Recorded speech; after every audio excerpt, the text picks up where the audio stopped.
সম্প্রতি পাকিস্তানের করাচি বন্দর থেকে পণ্য বোঝাই একটি কার্গো জাহাজ সরাসরি বাংলাদেশের চট্টগ্রাম বন্দরে নোঙর করেছে।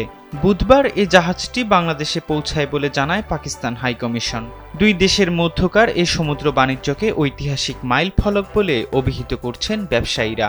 যদিও বাংলাদেশ ও পাকিস্তানের মধ্যে বাণিজ্যিক সম্পর্ক একেবারেই নতুন নয়, তবে ঠিক কী কারণে সমুদ্র বাণিজ্যের অংশ হিসেবে একটি জাহাজকে ঐতিহাসিক বলে আখ্যায়িত করা হচ্ছে, এমন প্রশ্ন অনেকের মনে জেগেছে।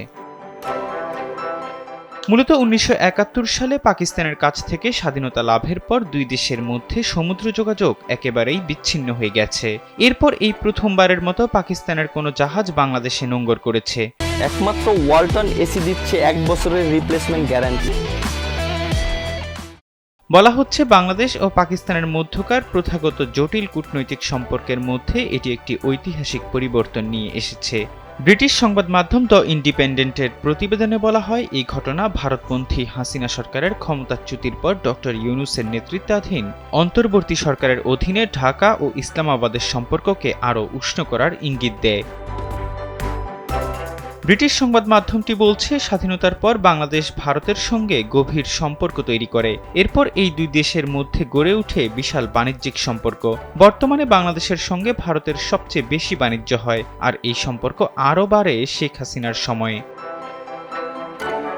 পাকিস্তান হাইকমিশন জানায়, দ্বিপাক্ষিক বাণিজ্যের ক্ষেত্রে বাংলাদেশ পাকিস্তান সরাসরি জাহাজ চলাচল একটি গুরুত্বপূর্ণ পদক্ষেপ। বলা হয়, করাচি থেকে চট্টগ্রাম পর্যন্ত নতুন এই সামুদ্রিক রুটটি পণ্য সরবরাহ প্রবাহকে আরও গতিশীল করবে, সমুদ্র বাণিজ্যে ট্রানজিট টাইম কমিয়ে আনবে এবং উভয় দেশের জন্য নতুন নতুন ব্যবসার সুযোগ উন্মুক্ত করবে।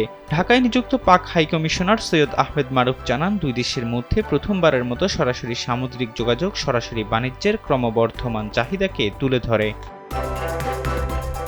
এর আগে ২০২২ সালে আগস্টে চীন থেকে আসা পাকিস্তান নৌবাহিনীর ফ্রিগেট যুদ্ধজাহাজ পিএনএস তৈমুরকে চট্টগ্রাম বন্দরে নোঙর করার অনুমতি দেয়নি তৎকালীন আওয়ামী লীগ সরকার। অনুমতি না পাওয়ায় কম্বোডিয়ান এবং মালয়েশিয়ার নৌবাহিনীর সঙ্গে অনুশীলনের পর জাহাজটি যাত্রাবিরতির জন্য শ্রীলঙ্কার কলম্বো বন্দরে নোঙর করে।